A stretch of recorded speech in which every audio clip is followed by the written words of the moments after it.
The expensive wine in Michael's glass slashed dangerously as he gestured dramatically, recounting his latest triumph to our captivated family. The investors couldn't write the check fast enough.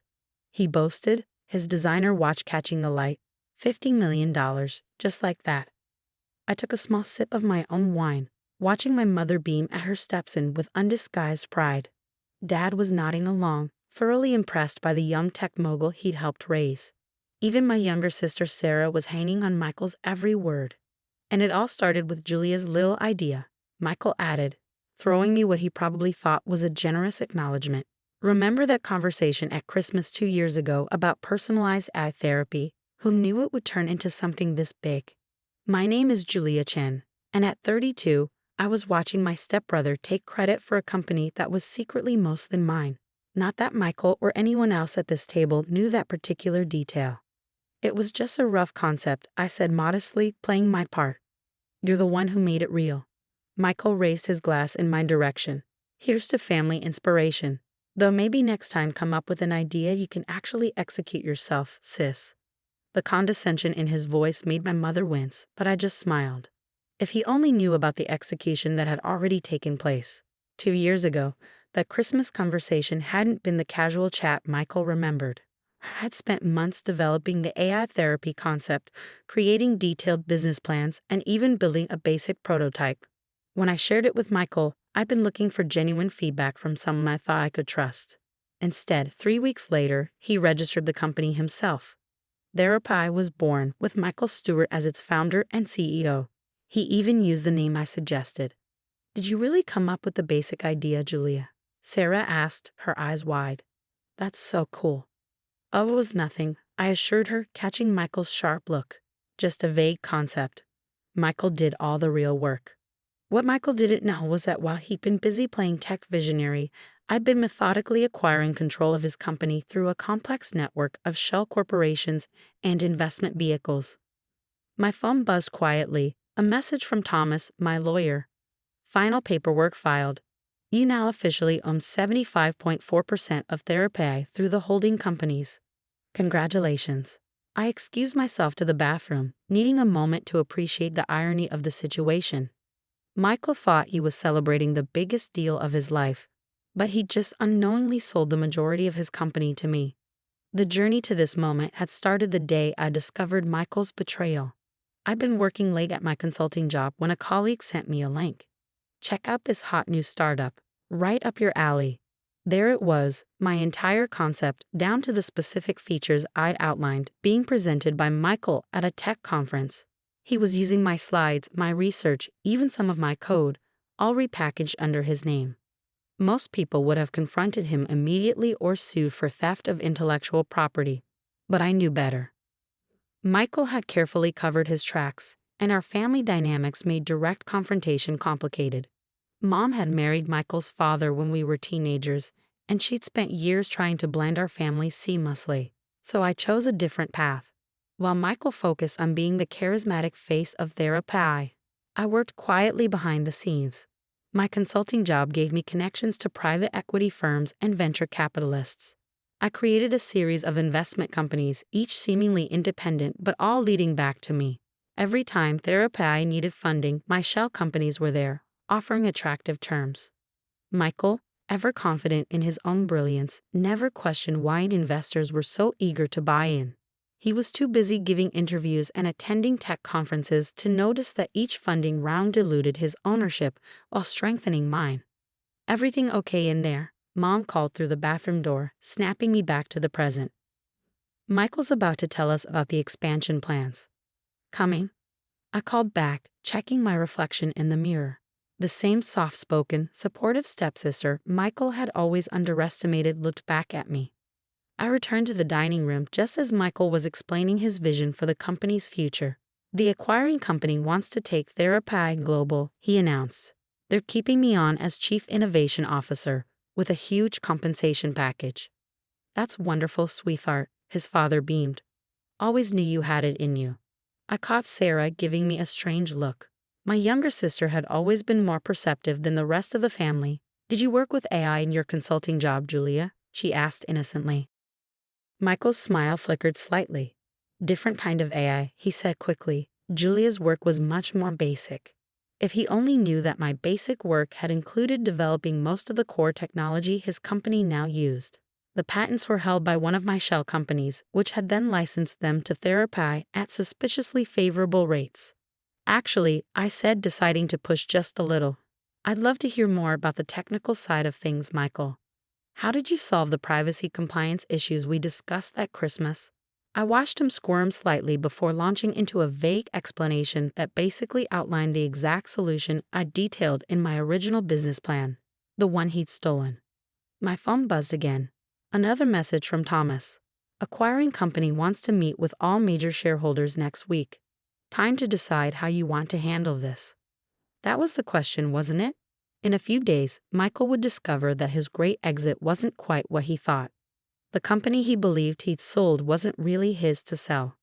More wine, Julia? Mom offered, noticing my distraction. No thanks, I smiled. I need to drive back to the city tonight. Early meeting tomorrow. Michael couldn't resist another dig. Must be tough still working those long consulting hours. You should have been more entrepreneurial like me, taking some risks.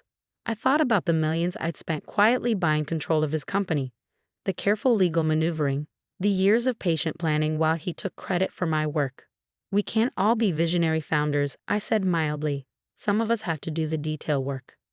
Dad raised his glass to Michael, our family's first millionaire. Everyone clinked glasses enthusiastically. I participated in the toast while checking my calendar. The shareholders' meeting was in exactly 6 days. That's when Michael would learn what detail work really meant.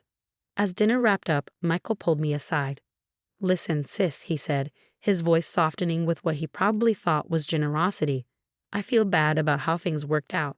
How about I throw some consulting work your way once the acquisition is complete? Small token of appreciation for the original idea. I looked at my stepbrother, successful, arrogant, completely unaware of what was coming, and felt an almost overwhelming urge to tell him everything. Instead, I just smiled. That's very thoughtful, Michael, but let's see how the acquisition plays out first. He clapped me on the shoulder, already turning away. Your loss, but the offer stands. Family has to look out for each other, right? Right, I agreed softly. Family first. The conference room at Thomas's law firm felt too small for the tension it contained. I sat quietly at the end of the table, watching Michael chat confidently with the acquiring company's executives. He hadn't even questioned my presence when I walked in, probably assumed I was there to take notes or provide administrative support. Before we proceed with final signatures, Thomas began, we need to review the shareholder structure of Therapy. He started distributing folders to everyone present. As you'll see, the ownership breakdown is somewhat different from what was initially presented. Michael flipped open his folder casually, then froze. I watched the color drain from his face as he processed the information in front of him. This must be a mistake, he said, his voice tight. These numbers can't be right. The numbers are quite accurate, Thomas replied calmly. Through various investment vehicles, the majority shareholder of Therapy is actually Nova Holdings LC, which owns 75.4% of the company. I've never heard of Nova Holdings. Michael snapped, shuffling through the papers. I own this company. I founded it. Actually, I said, speaking for the first time, Nova Holdings is my company. The silence that followed was deafening. Michael's head snapped up, his eyes meeting mine with a mix of confusion and dawning horror. What? He whispered. Perhaps we should take a brief recess, Thomas suggested smoothly. Give everyone a chance to review the documentation thoroughly. The acquiring company's executives nodded, looking somewhat bemused. They'd been briefed on the real ownership structure weeks ago. It was only Michael who was in the dark. As soon as the door closed behind them, Michael exploded. What the hell is this, Julia? Some kind of joke? No joke, I said calmly. Every funding round, every investment, every major stock purchase over the past 2 years, they all trace back to companies I control. You never bothered to look too closely at your investors, did you? But that's impossible. You don't have that kind of money. I smiled.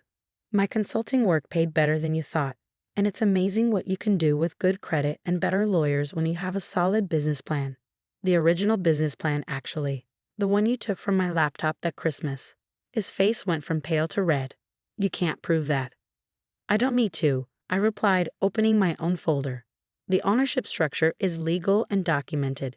You've been running my company all this time, Michael. You just didn't know it. He slumped in his chair, the reality of the situation finally hitting him. Why? He asked finally. Why not just confront me when I started the company? Would you have listened? Would anyone? I leaned forward. You saw an opportunity and took it, never thinking I'd be capable of doing anything about it. That was your mistake. Does the family know? Not yet. Though I imagine dinner conversations will be interesting once they do. Thomas returned then, the other executives filing in behind him. Shall we continue? He asked professionally. The next hour was excruciating for Michael. Every page he had to sign reminded him that he wasn't the brilliant success story he thought he was. His 15% ownership stake was worth a few million, but nothing close to the fortune he'd been bragging about. One more thing, I said as the meeting wound down. About your position as Chief Innovation Officer with the acquiring company. Michael's head snapped up, fear in his eyes. You can keep it, I said quietly. You're good at being the face of things, at driving growth. Just remember who you're really working for now. The acquiring company's CEO nodded. We assumed you'd want him to stay on, given the family connection. Michael stared at me, trying to process this unexpected mercy. Why would you let me stay? Because unlike you, I understand the value of using people's actual talents, I replied. You're a good salesman, Michael, a good frontman. That's worth something, as long as you remember it's not worth everything. The meeting ended with Michael shell-shocked and silent. As everyone filed out, he caught my arm. The family, he said quietly. You'll humiliate me in front of them, in front of my father. I thought about all the dinners I'd sat through, listening to him brag about his stolen success. About Mom's proud smiles, Dad's approving nods, Sarah's hero worship. The truth will come out eventually, I said. But how and when? That depends on you. Over the next few weeks, the story of TherapAI's acquisition made headlines in the tech world. Michael was quoted in the press releases, still playing his role. But there was a new humility in his statements. Every interview had to be approved by the board, by me. The family found out gradually. Sarah figured it out first, reading between the lines of the press coverage and connecting it to things she'd observed over the years. She showed up at my apartment one night, full of questions. You let him take credit all this time, she said, shaking her head. Why? Sometimes winning isn't about getting credit, I told her. It's about having control. Mom and Dad took longer to understand what had happened. The truth came out during another family dinner, this one much quieter than the celebration a few weeks earlier.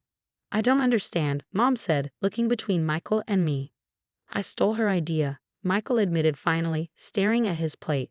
I took her work and claimed it as my own. And she outsmarted me completely. The silence that followed was heavy with years of assumptions and misjudgments. Dad looked like he aged a decade in minutes, realizing how wrong he'd been about both his stepchildren. The company is doing well, I said finally, breaking the tension. Michael's staying on in a leadership role. Nothing has to change. Everything's already changed, Dad said quietly. He was right. The family dynamics shifted subtly but significantly after that. Michael's boasting stopped. Instead of dismissing my opinions, he began actively seeking them. Mom started asking about my other projects, finally seeing me clearly instead of through the lens of Michael's success. A year later, TherapAI had expanded globally, helping millions of people access mental health support through AI technology. Michael had grown into his role, actually earning respect instead of just assuming it. We developed a new kind of relationship, not quite friends, but no longer rivals. You could have destroyed me, he said during a rare moment of honesty after a board meeting. Why didn't you? I thought about it carefully before answering. Because this way, you have to live with knowing exactly who you are and who I am. That's worth more than revenge. The lesson hadn't been cheap. It had cost millions to quietly take control of TherapAI. But watching Michael learn humility, seeing him actually grow into the success he'd once only pretended to be, made it worth every penny. Sarah asked me once if I regretted not getting public credit for creating TherapAI. I showed her the company's financial reports instead. Credit is for people who need others to believe in them, I told her. Power is for people who believe in themselves. The family still has dinner together regularly, though the conversations are different now. Michael talks less but says more. Mom asks better questions. Dad watches us both with new understanding. And I sit quietly just as before, but now everyone knows that quiet doesn't mean powerless. Sometimes I catch Michael looking at me during these dinners, still trying to figure out exactly how I did it. He'll never know all the details, the late nights planning, the careful financial maneuvers, the patience it took to let him think he was winning until the perfect moment. But he knows enough to understand that success isn't about who talks the loudest or claims credit the fastest. Sometimes it's about the quiet one at the end of the table, the one everyone underestimated, quietly building an empire while they were busy bragging about building the kingdom.